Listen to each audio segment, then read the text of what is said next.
Should I start? A very important topic, dopamine, because I think psychiatry is incomplete without dopamine. So I think it's a very important basic presentation.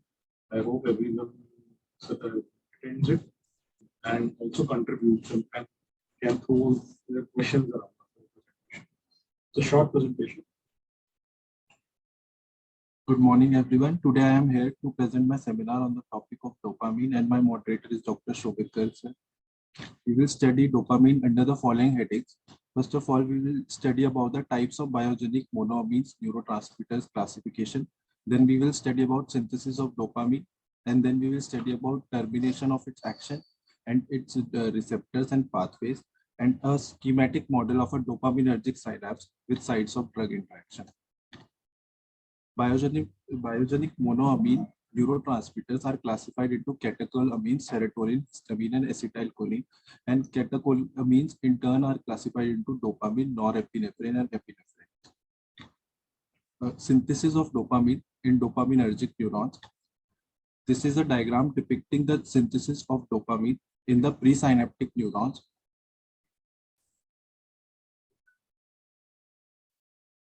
And this is the extracellular space.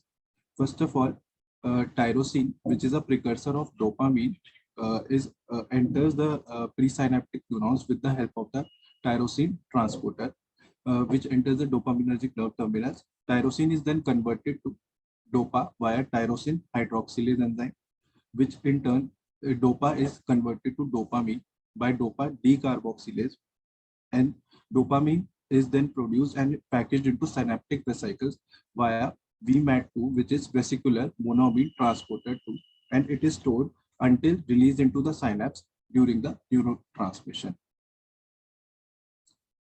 Now we will study about the inactivation or termination of action of the dopamine.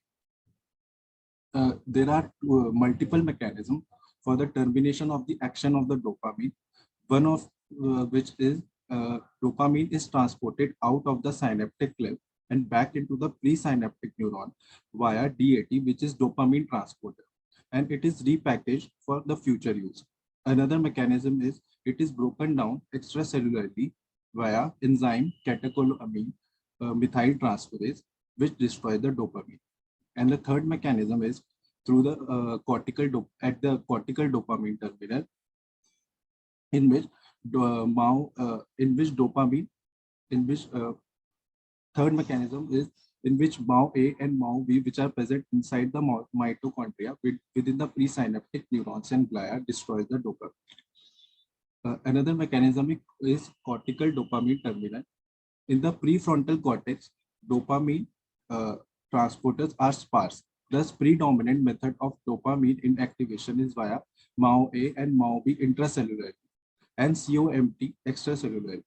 Dopamine can also diffuse away from synapses and taken up by the norepinephrine transporter at the neighboring neurons. Can you just go back and clearly explain again? Sir, there are multiple mechanisms of termination of action of dopamine, one of which is dopamine will come out through the synaptic vesicles in the extracellular space, and it will be taken up by the dopamine transporter, and it will be again repackaged into the presynaptic neurons. One mechanism is this. Another mechanism is it will come out of the presynaptic neurons through the synaptic vesicles, and COMT will destroy it. Yes, sir. Sir, another mechanism, another fate of dopamine can be, it can be taken up by the neighboring neurons in which there is norepinephrine transporter, or it can be destroyed by the MAO-A or MAO-B inside the presynaptic neurons.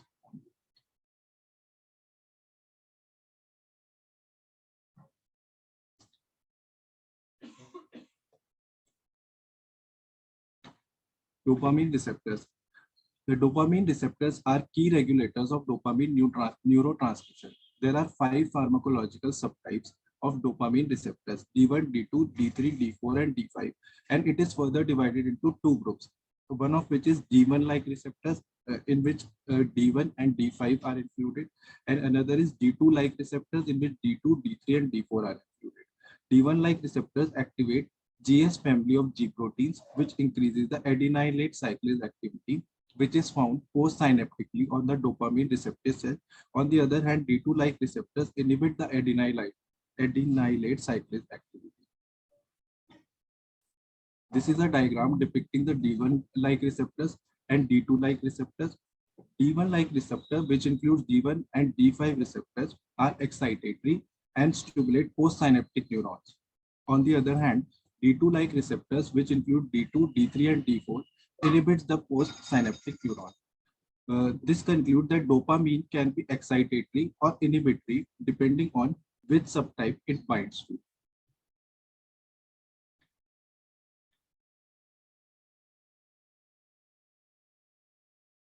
Presynaptic dopamine receptors. There are two presynaptic dopamine receptors. There are two receptors, D2 and D3, which are both presynaptic, which can be present both presynaptically and postsynaptically. D2, D3 are located presynaptically as well due to their inhibitory actions, where they act as autoreceptors to inhibit further dopamine release. D2 is less sensitive to dopamine than D3. Thus, it takes higher dopamine concentration to become activated. Presynaptic dopamine autoreceptors are also known as the gatekeepers for the dopamine. When dopamine autoreceptors are not bounded by dopamine, molecular gate opens and allows dopamine release. But when dopamine binds, molecular gate closes and prevents dopamine from being released.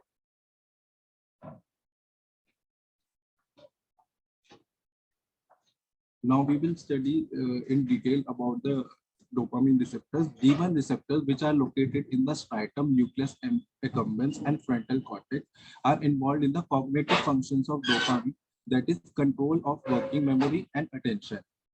On the other hand, D2 receptors are evenly distributed in the brain.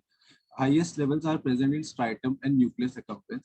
It is implicated in pathophysiology and treatment of schizophrenia, which is expressed in anterior pituitary and mediate dopaminergic inhibition of prolactin and alpha melanocyte stimulating hormone release. Extrapyramidal symptoms of antipsychotic drugs are attributed to blockade of striatal D2 receptors only. D3 receptors have limited distribution and highest expression is in limbic areas, that is nucleus accumbens. Because of preferential limbic expression, they represent an important target for antipsychotic drugs.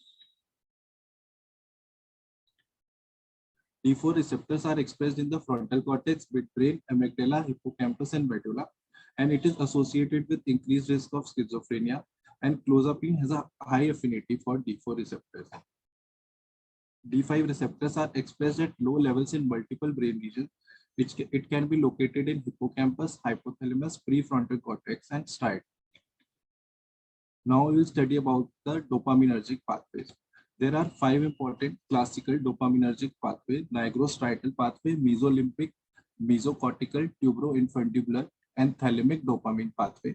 Thalamic dopamine pathway has multiple sites like preaqueductal gray area, ventral mesencephalon, hypothalamic nuclei, and thalamus, and its function is still under evaluation.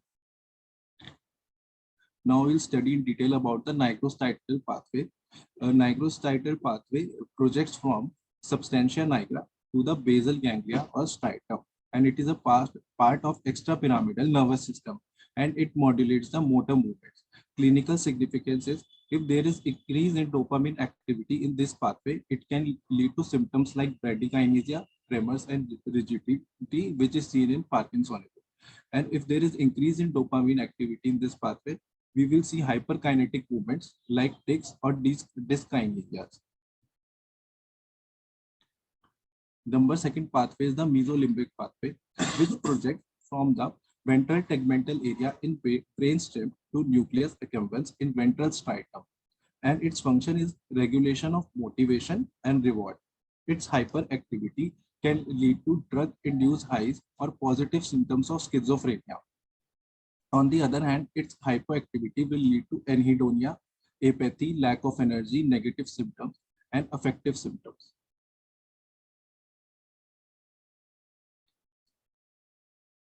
This is a diagram depicting the classic mesolimbic dopamine hypothesis of positive symptoms of schizophrenia. In this, there will be hyperdopaminergic surge, which will lead to impulsivity, agitation, violence, aggression, hostility, and positive symptoms of the schizophrenia.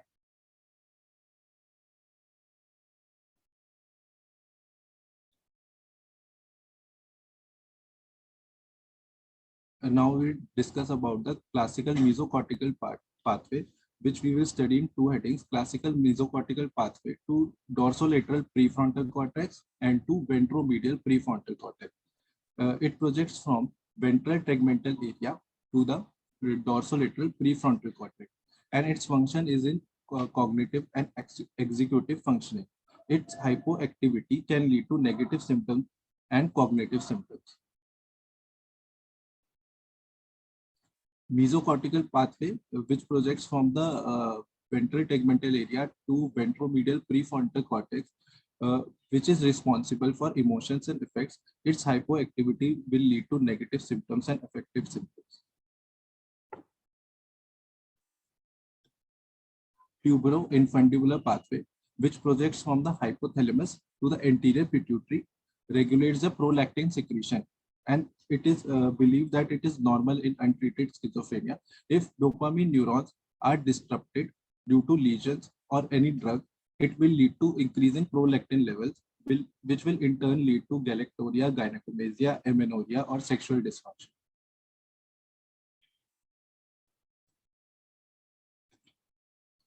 This is a schematic model of a dopaminergic synapse with sites of drug action.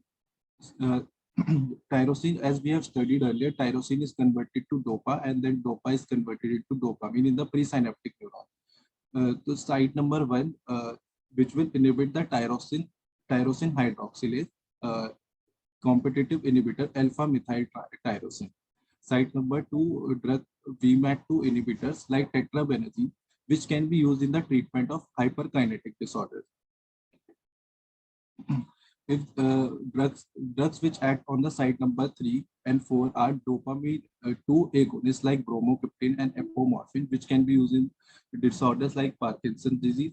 Site number 5 is in which there is interaction of dopamine with the autoreceptors.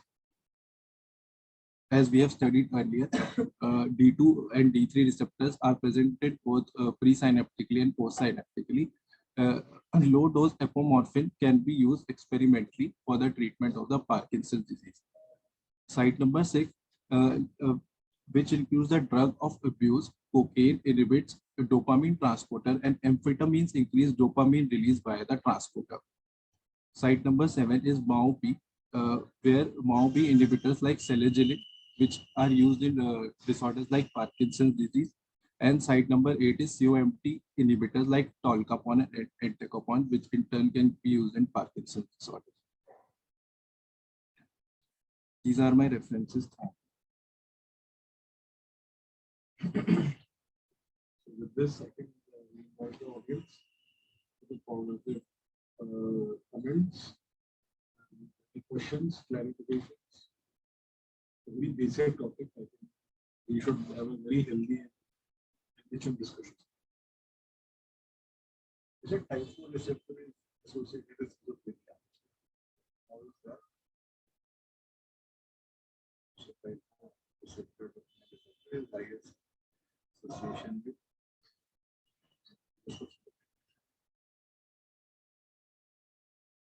Sir, because it is present, its major amount is present in the frontal cortex. exactly subtype of receptor, what kind of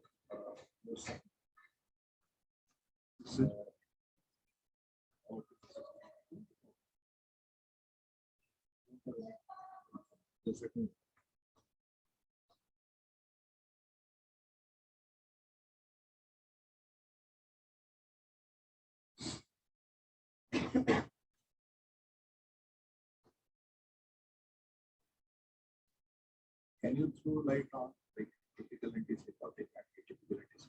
How they act on receptors? How they are different? One for the PSA, the other one for the Sir, typical antipsychotics acts on D2 receptors. On the other hand, atypical D2 receptors and 5-HT4 receptors. On the other hand, atypical antipsychotics act on D2 receptors.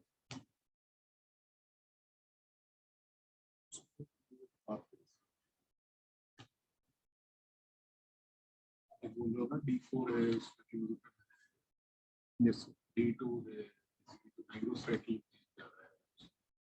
Typical atypical has actually used serotonergic receptors binding compensates for the dopamine ratio of the receptors. That is also D3 partial also. So dopamine stabilizer also stabilizer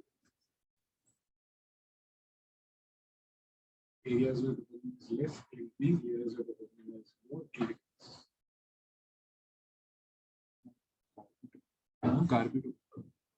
Antipsychotic.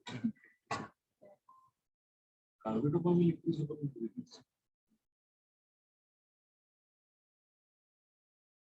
You please and the autoreceptor type of just 11 autoreceptor.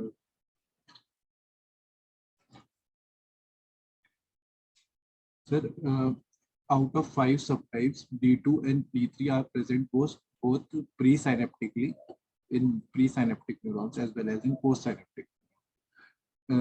So they inhibit the action of dopamine. When dopamine increases excessively, they act as autoreceptors and decrease the levels of the dopamine. So D3 receptor perform antipsychotic. And that also you said that D2, D3 sensitivity different. Sir, D2 is less sensitive to dopamine than D3, so more amount of dopamine will be required to activate. Okay. And less amount will be. Yes, sir. D3. D2 becomes more sensitive to blockade. Concentration ज़्यादा चीज़ उसे activate करने के लिए तो जो concentration कम करेगा वो उसको make the receptor more sensitive to blockade. D3 would stabilize it because of its upper receptor or inhibitory property. Any antipsychotic acts on very present और पुराने वाला older.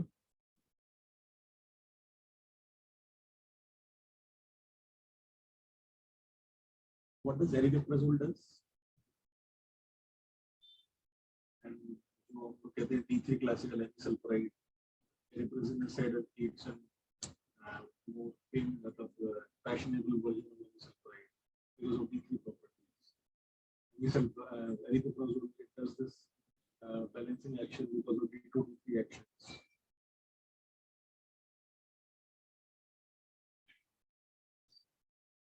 And this is very interesting, which he said that frontal lobe doesn't have dopamine uptake as focus. What is the importance of it?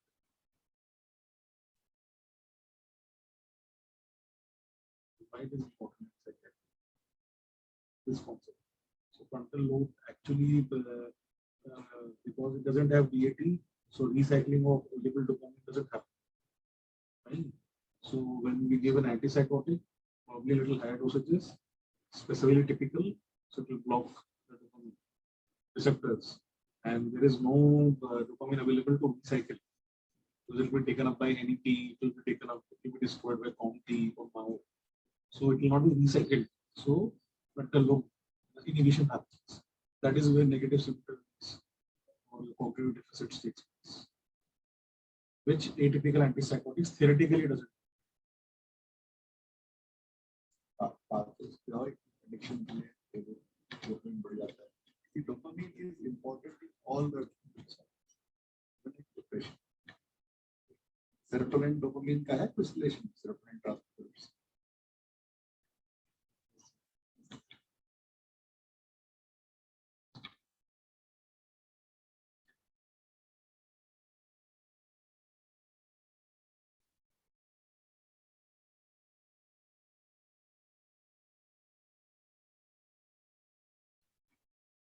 Meaning, dopamine we think of psychotic disorder, but it is also involved in addiction, Yes. depression, motivation. Some antidepressants that have done dopamine receptors. So on that pathway, Antidepressants जो dopamine बढ़ाते हैं,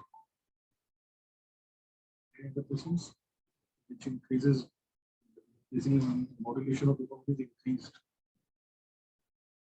Totally. So people from that is known as India, right?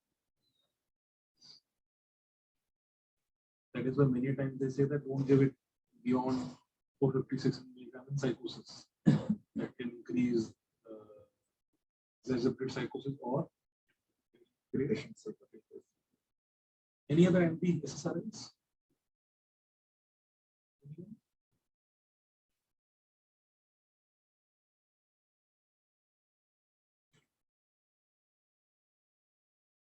First year, postgraduates. SSRI with dopaminergic surge. Circling.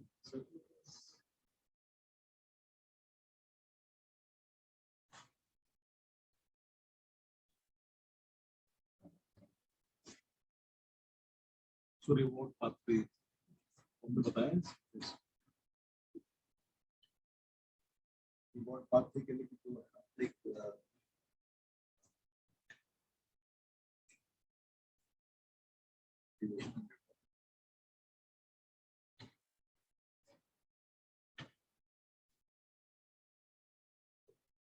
so there is drug-induced high, and then there is motivation.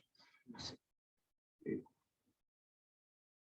So it's like if you are having methods which are acting on that drug-induced high, paradoxically reduce motivation for other activities. For example, say easily if dopamine surge is there, like video games, using mobile. So there is a dopamine surge, you feel satisfaction, but paradoxically your motivation for other activities then it decreases.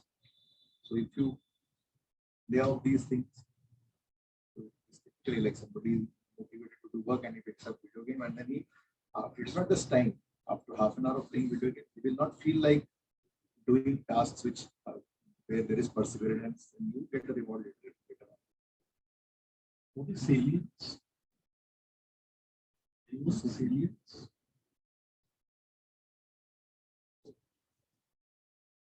So I think salience needs to be framed in the context of dopamine, then salience network, and why we are attracted to chocolates, burgers, McD's, for an addiction, for the parapathar areas, and seeing that smoke flying, aluminum paper, the attractive, fire those circuits. So what is the salience? So when you roll up the NASA set, then other things go downwards. Salience, the threshold of salience. Every time, then it will be fired with more and more and more. Then threshold is crossed where the person lands up in addiction. Also, dietary intake, like cheese, chocolates. So why they are so addictive? Why are they addictive? And what does stimulants do? Previous stimulants in the last diagram. You mentioned drugs and methylphenidate. What does it do? Where does it act? Sir, it acts at dopamine transport. Yes. So it acts at dopamine transporter, increases the dopamine transport activity, recycling of dopamine. Which parts of the brain does it act on? Frontal doesn't have that. So how does it work in frontal lobe? Because the cognition, the executive functions will improve by frontal lobe. That becomes very interesting area in stimulants. The frontal doesn't have much that. Yes, it is not as if it is completely devoid. How many interns are there? So you have joined today, the first day. You are there at what time? It's a failure. After that, why you came here? which is another group. It's a very big department. So comments, Latanya?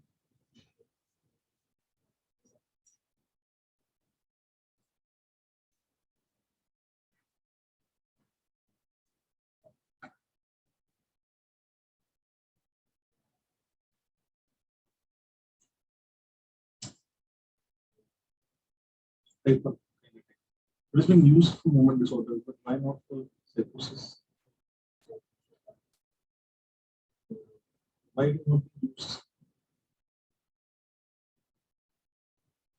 No point. Have they studied any trials are there? So why does not come? Why does not come up? Clinical practice. Must be some issues. It is completely another therapeutic agents for the same receptor. At what receptor does it act? It is dopamine, basically. So it is because of that. बढ़ेगा ज़्यादा तो then it can cause. Often is also used for some other indications. Yes. Ultimately, is reducing dopamine. No. So Parkinson's disease. The indication is being used for sexual medicine very frequently. So, Dr. Nishani, your comments?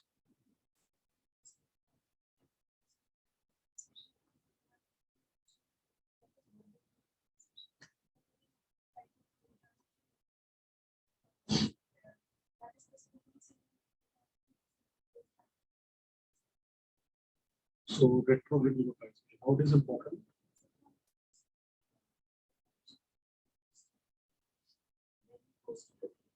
Post synapse to pre-synapse. Why it is important? It is important for long-term preparation.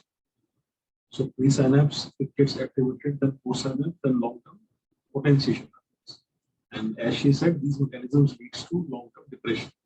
So post-synapse first gets activated, and then pre-synapse. It is very, very important because we learn from pre to post, and we forget from post to pre.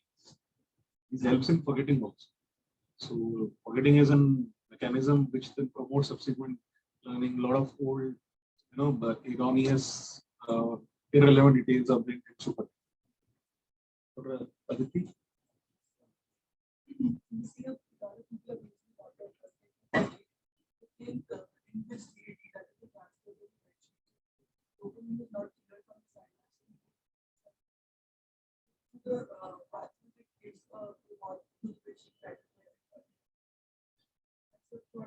Amphetamines also increases dopamine by design. So we also see ADHD due to the fact. Very good. All three for the first time. So you see all the addictions have to do with but that is why cocaine is so. Dr. Asta, some residents got to push over. See, as a rule of thumb, usually residents should know more than the customer. Yes. Because you people are studying. I don't think that me or Dr. Garg yesterday were going through dopamine. So you should be knowing more than on the topic than us. Maybe correcting us also. That is why we ask them to speak slowly, so that we can also go ahead along with the presentation. Dr. Asta? Any contribution? We can next time. How is aripiprazole different from salicylic from other antipsychotic? What is partial agonist? Partial agonist in terms can anyone say what is partial agonist?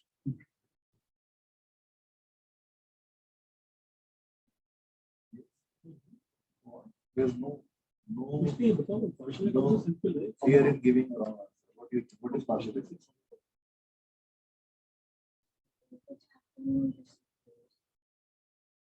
Partial agonist. Agonist or antagonist क्या होता है? Agonist same action is agonist. Antagonist Stops the action. Stops your action. Stops the action. Okay. antagonist just blocks the action. No opposite action. Partial agonist. Partial agonist. Yeah. Half of the, you can say it is like, it is not like the full agonist. It is not like the antagonist. It is somewhere in between. As sir says, if there is increased dopamine somewhere, so it actually increases the dopaminergic activity there. If there is no dopamine anywhere, it acts there and it produces some dopaminergic activity. So that way, it is beneficial in both hyperdopaminergic activities. It brings down hyperdopaminergic, it increases. So theoretically, that is in say lab what you see. Okay, many drugs they act differently clinically what we see, but that is one of the. So partial agonist complete definition क्या है?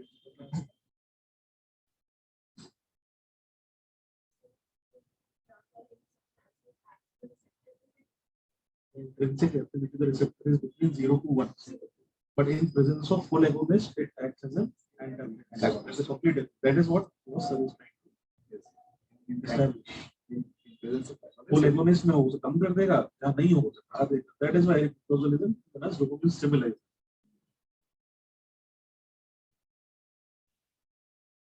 अच्छा, Dr. Ayushi, your comment? Any comment?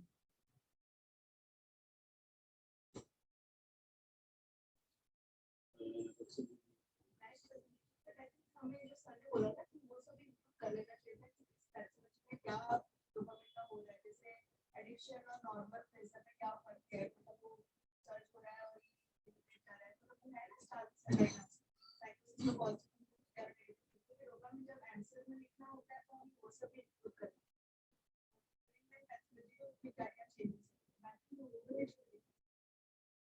Coming to sir, I would say that he mailed me a few days back and I lost it. Then yesterday I just gave him some feedback. He tried to edit. I think basic presentation, he reread it, he reworked his slides, and he actually gave it a flow, which is very important for presentation. And when you present dopamine, any forum, you will have some comments. Why is that kind of a topic? Because it is so extended.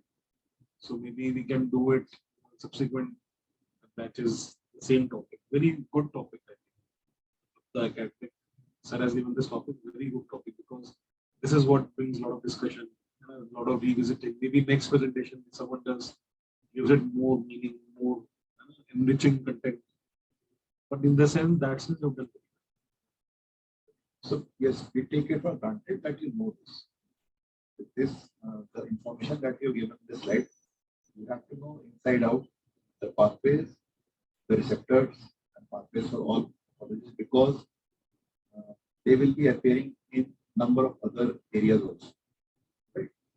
So this is you presented it well. I think that, but this is absolutely essential. Whatever is presented here, that you have to know. Right. Like the dopamine receptor, the pathways. Okay.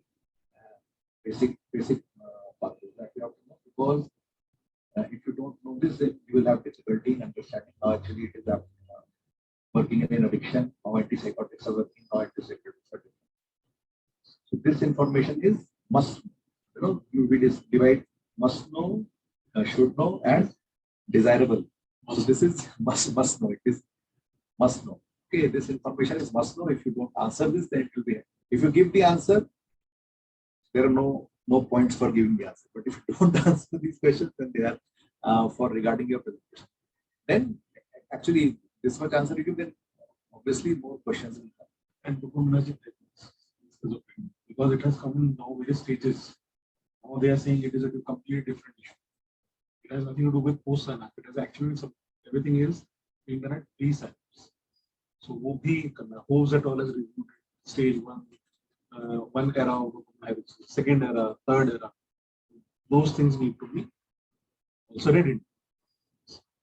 This is the basic that everybody should. That's not exclusive to that. new research का We can have like recent advances. dopamine भी कहलाता है. Thank you. Thank you.